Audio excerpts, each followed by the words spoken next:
Pozdravljeni.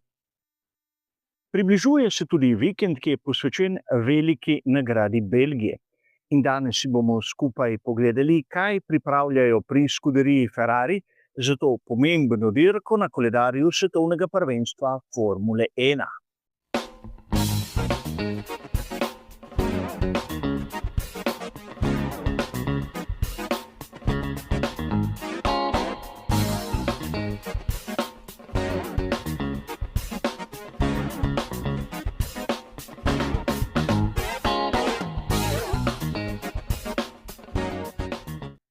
Na vrsto je prišel tudi vikend posvečen veliki nagradi Belgije. In tokrat se bomo ustavili pri spremembah, ki jih bomo videli na Ferrariju SF26. Zakaj je to tako pomembno? Niti toliko ne iz vidika, da imajo pri Ferrariju nekaj novega. To smo videli pri mnogih drugih velikih nagradah. Ampak zaradi ene izmed sprememb, ki kažejo na to, da bodo pri Scuderii Ferrari morda celo skušali spremeniti tisti temeljni koncept. Prvič, treba je poudariti, da bodo pri Ferrariju uporabljali drugače izrisan zadnji aerodinamični stabilizator, kjer bodo skušali doseči, da bo bolid kot tak imel manjši zračni upor. Verjetno vam je znano, na znameniti progi Spa-Francorchamps bomo imeli kar 5 območij tako imenovanega straight linea, torej 5 dolgih ravnin, kjer bodo aerodinamični profili spuščeni proti tlom. In tam seveda je potrebno imeti izjemno nizek zračni upor in visoko končno hitrost. Ampak verjamem, da mnogi bi dejali, da je to že nekaj. Ampak verjetno marsikdo je spregledal, kaj se je dogajalo na veliki nagradi Avstrije na prvem prostem treningu, ko je na progi bil Dino Beganović. Če se spomnite naših predhodnih prispevkov, smo med zanimivostmi omenili, da je bil Beganović na progi brez tistega profila na strukturi za menjalnikom. Poenostavljeno povedano, bil je brez profila FTM. In treba je poudariti, da celoten Ferrari SF26 je nekako zgrajen okrog te ideje FTM.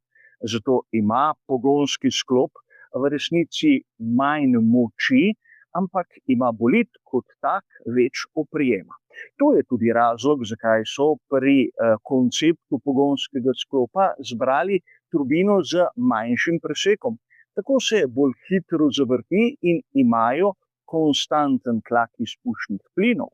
Po drugi strani vemo, da je menjalnik Ferrarija zgrajen tako, da je diferencial pomaknjen malce bolj nazaj. In tudi ta profil FTM, kot dobro vemo iz predhodnih prispevkov, jemlje moč pogonskemu sklopu. Tako da enostavno povečuje tisti upor, ki ga imajo seveda na samih izhodnih plinih, ampak ne smemo pozabiti na nekaj.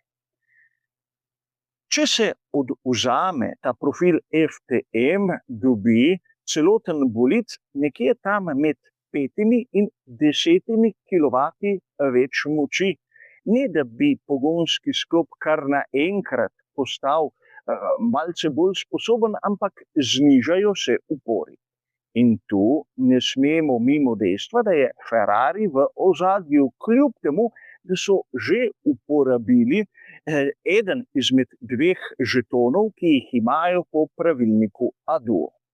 Ampak mnogi boste sedaj dejali, super, proga v Spaju je takšna konfiguracija, da imamo kar 5 območij, kjer bodo rabili straight line mode, po drugi strani bodo imeli nov zadnji aerodinamični stabilizator z Macareno, ki bo nudil manj zračnega upora, in še na razpolago bodo imeli 5 do 10 kilovatov več, ali prevedeno med 7 in 14 konjskimi močmi, kar bi pomenilo, da bo Ferrari še bolj konkurenčen, kot smo na primer videli na veliki nagradi Velike Britanije. Ampak tu je treba tudi malce poznati konfiguracijo proge. Namreč proga v Spaju je čisto nekaj drugega kot ona v Monzi. In zakaj vam to govorim? Če odvzamemo tako imenovani FTM ta profil, praktično izpušni plini bodo šli ravno nazaj, ne bodo se dvignili in tako ustvarili neke vrste zapreko, v angleščini outwash, ki ne pomaga samemu difuzorju, da čim prej izprazne tisti zrak, ki se nahaja na dnu. In to pomeni posledično, vsaj v teoriji, da bo Ferrari imel manj oprijema. Ampak nekateri boste dejali, saj v Spaju se oprijema ne rabi toliko. Ampak ali je to res?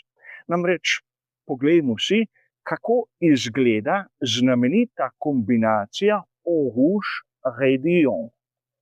In tam verjetno je vsakemu izmed nas jasno, da se oprijem rabi, ker se to kombinacijo gre na polno.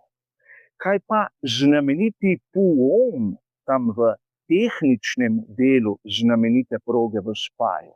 Tam se gre s stopalko za plin odprto do konca, čeprav je 180-stopinjski ovinek. In to pomeni, da na progi v Spaju se rabi oprijem, čeprav je proga kot taka izjemno hitra.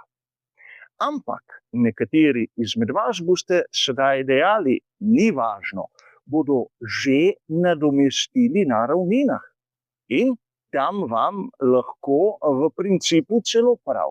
Ampak rad bi vas spomnil na neko podrobnost, ki jo je verjetno marsikateri avtor, ki piše o tem, kako bo Ferrari napravil nekaj novega, pozabil.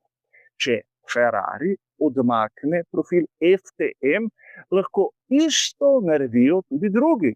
In govorimo o Mercedesu, o Red Bullu, o McLarenu in vseh ostalih, ki se nahajajo na štartnem razporedu. In kar pomeni, da bo Ferrari res pridobil od 5 do 10 kilovatov na sami dirki za veliko nagrado Belgije. Ampak isto bomo lahko videli tudi pri njihovi konkurenci. Zato tu velja poudariti, da pri Scuderii ne bodo dobili, vsaj po mojem, neke očitne prednosti pred konkurenco. Ampak zanimivo je, da na takšni konfiguraciji proge so se odrekli tistemu, kar jih je naredilo nekaj posebnega. Pri celotni zgodbi ne smemo pozabiti še na nekaj. Na veliki nagradi Avstrije in veliki nagradi Velike Britanije smo videli, kako so pri Red Bullu in njihovem mehanizmu Macarena imeli resne težave. Namreč Max Verstappen je imel 2 potencialno hudi nesreči, ker sistem ni deloval tako, kot bi moral. Nekaj se je zalomilo in njegov profil se ni zaprl. FIA je začela z preverjanjem, kako delujejo te mehanizmi, tako pri Red Bullu kot tudi pri Ferrariju. Pričakujemo lahko, da bodo kaj podobnega storili tudi pri McLarenu. Zaenkrat pri Scuderii Ferrari ni videti, da bi imeli kakršnekoli probleme s tem sistemom, s tem mehanizmom.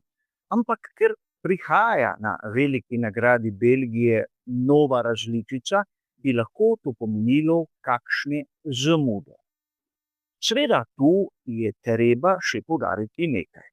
Na veliki nagradi Belgije mnogokrat smo priča tudi vremenski sliki, ki je vse prej kot obetajoča.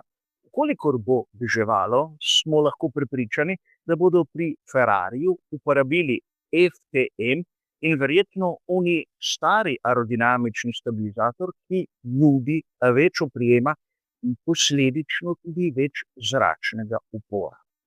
Ampak vidimo lahko, da SF Pomišljaj 26 v svojem konceptu je imel velike hibe. Hibe, ki jih skušajo nekako omiliti, ampak jih ne morejo popraviti. s tem, ko ne bodo imeli tistega profila tam na strukturi menjalnika, bodo seveda imeli na razpolago več moči. Tej moči so se odrekli zato, da bi imeli več oprijema, ampak videli smo, da vsaj na določenih progah je to prej slabost kot prednost. A to ne smemo pozabiti, da bomo imeli podobne razmere tudi na veliki nagradi Italije, kar je nekako logično, ampak podobna zgodba bi se lahko ponovila tudi v Bakuju ter Las Vegasu. Torej smo priča neke vrste priznanju, da koncept Ferrarija SF26 ni bil pravi. Odgovor seveda na to vprašanje bomo dobili v prihodnjih tednih. Zaenkrat pa, v kolikor napovedi držijo, bomo na progi Spa-Francorchamps videli Ferrarija s čisto drugačno aerodinamično podobo, kot smo ji bili priča sedaj. Bodo prav tako uspešni kot na veliki nagradi Velike Britanije, to bomo seveda videli skupaj. Kar se tiče pa nas, je to zaenkrat vse. Hvala za vašo pozornost ter nasvidenje.